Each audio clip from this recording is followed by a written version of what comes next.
ब्राह्मणेतर चळवळ राजर्षी शाहू महाराजांच्या निधनानंतर कशा पद्धतीने चालू होती त्या संदर्भातला आढावा आपण घेत होतो आणि त्यातल्या काही घटना मी तुम्हाला सांगत होतो. मागच्या व्हिडिओमध्ये आपण जे जवळकरांचं योगदान, छत्रपती मेळा आणि महात्मा फुले यांच्या प्रकरणाच्या संदर्भामध्ये बोललो होतो. असंच एक प्रकरण 1925 मध्ये देशाचे दुश्मन नावाच्या पुस्तकानं निर्माण झालं.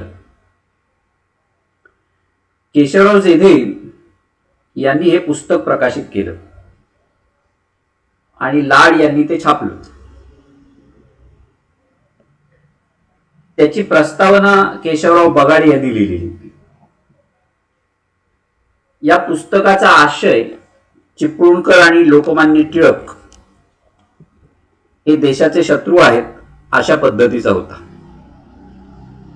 तसंच या पुस्तकामध्ये ब्राह्मणांना उद्देशून काही शब्दप्रयोग करण्यात आलेले होते. ब्रह्मलोकोत्पन्न लफंगे, कृतघ्न सैतान, भटोबा, फळ्या निवडुंगाची जात, विषारी अवलाद अशा प्रकारच्या विशेषणांनी या पुस्तकामध्ये ब्राह्मणांना एका अर्थानं झोडपलेलं होतं. हे पुस्तक प्रकाशित झाल्यानंतर ब्राह्मण समाज भडकला. 17 सप्टेंबर 1925 रोजी शिवाजी मंदिरामध्ये सभा घेऊन त्यांनी जवळकरांचा निषेध केला. टिळक पक्षानं जेधे जवळकर, लाड, बगाडे यांच्यावरती खटले दाखल केले. खटल्याचा निकाल लागला आणि जवळकर आणि लाड यांना 1 वर्षाची साधी कैद आणि 250 रुपये दंड, तर जेधे आणि बगाडे यांना 6 महिन्याची शिक्षा आणि 100 रुपये दंड ठोठावण्यात आला. पुढे हे सगळे आरोपी अपिलामध्ये निर्दोष सुटले. थोडक्यात काय तर छत्रपती मेळा, महात्मा फुले पुतळा प्रकरण, देशाचे दुश्मन हे पुस्तकाचं प्रकरण आणि त्यावरचा खटला यासारख्या घटनांमुळे केशवराव जेधे आणि दिनकरराव जवळकर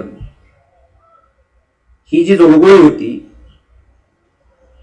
त्या जोडगोळीला ब्राह्मणेतर पक्षातील जहाल चळवळ्या तरुणांचं मूर्ख किंवा पुढारी किंवा ज्याला आपण नेतृत्व म्हणतो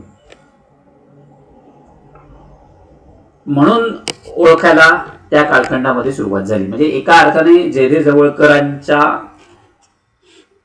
उदय राजकारणातला हा ब्राह्मणेतर चळवळीतून झाला असं आपल्याला म्हणता येईल. आता आपण ब्राह्मणेतर चळवळीचा ऱ्हास नेमका कशा पद्धतीने झाला किंवा त्याची कारणं कोणती आहे त्याची थोडक्यात कारण मीमांसा करूया. ब्राह्मणेतर चळवळीचा विस्तार होत असताना ब्राह्मणेतर नेत्यांमध्ये मतभेदांना सुद्धा सुरुवात झालेली होती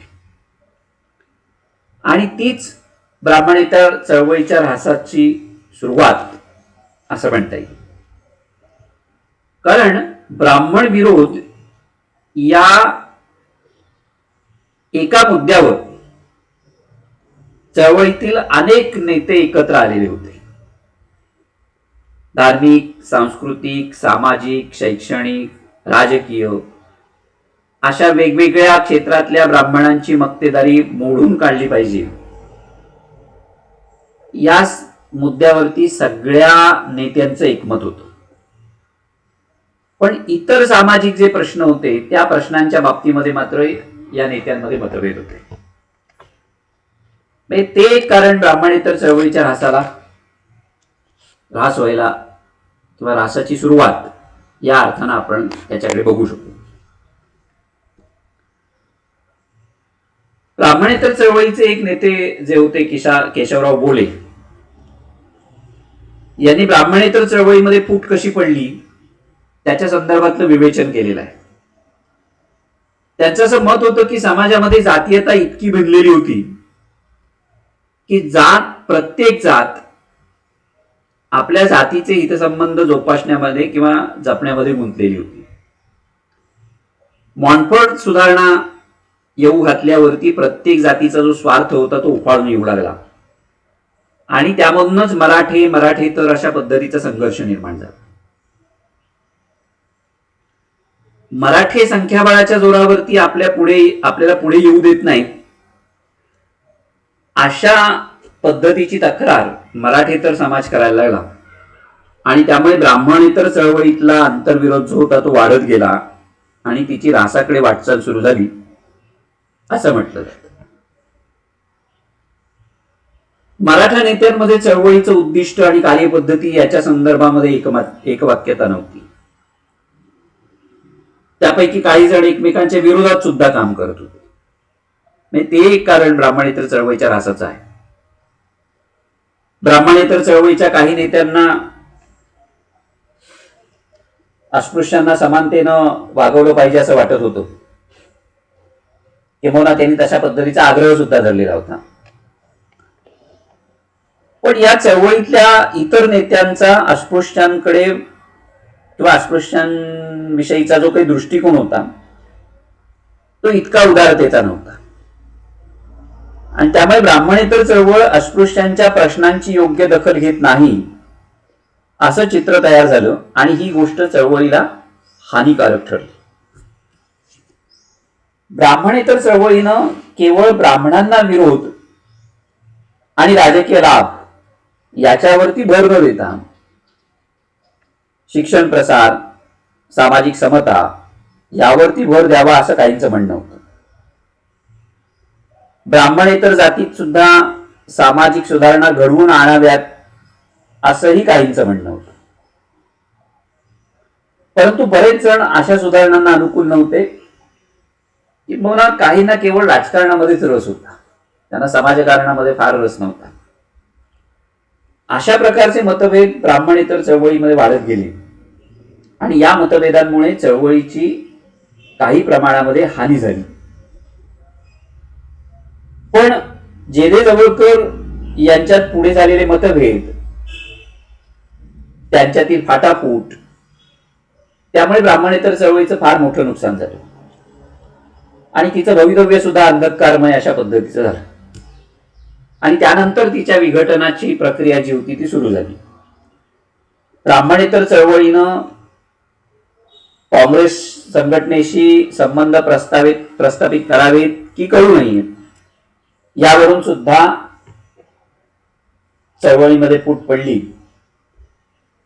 पुढे महात्मा गांधींच्या नेतृत्वाखाली राष्ट्रीय चळवळ ऐन भरात आली असताना महाराष्ट्रातील बहुजन समाज काँग्रेसकडे वळला आणि त्याबरोबर ब्राह्मणेतर चळवळ निष्प्रभ होत गेलेली आपल्याला दिसते.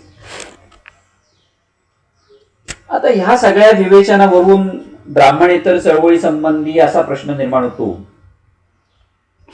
की चळवळीनं नेमकं काय साधलं, या चळवळीनं कोणत्या पक्षाचं भलं झालं, या चळवळीनं काही लोकांचा फायदा झाला असेल पण अंतिमतः समाजाचं मात्र नुकसान झालं.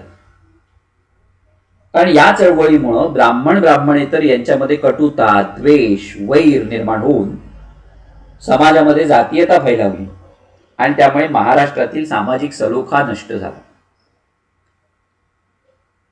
त्याचे पडसाद आजच्या राजकारणामध्ये सुद्धा आपल्याला दिसतात.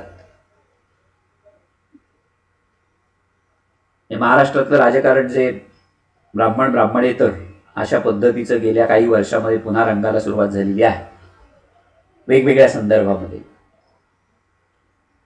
त्याचा संदर्भ कुठेतरी आपल्याला या चळवळीपर्यंत नेऊन जोडता येतो. त्या दृष्टिकोनातून महाराष्ट्राच्या राजकारणाचा विचार करत असताना ब्राह्मणेतर चळवळीचा संदर्भ जो आहे तो महत्वाचा ठरतो.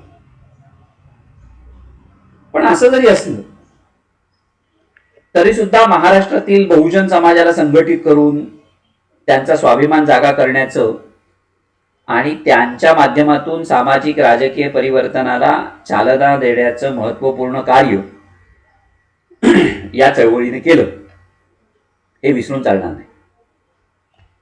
ब्राह्मणेतर चळवळीनं बहुजन समाजाला आत्मसन्मान प्राप्त करून दिला आणि त्यामुळे पुढील काळात तो समाज जीवनातील आपल्या हक्काच्या स्थानाविषयी नेहमी सतर्क राहिला. 20व्या शतकामध्ये महाराष्ट्राच्या सामाजिक राजकीय जीवनात जे गुणात्मक बदल घडून आले त्याचं बरंचसं श्रेय ब्राह्मणेतर चळवळीला आपल्याला द्यावं लागेल. किंबहुना त्या चळवळीनं जे वातावरण निर्माण केलं त्या वातावरण निर्मितीला आहे असं आपल्याला म्हणता येईल. धन्यवाद.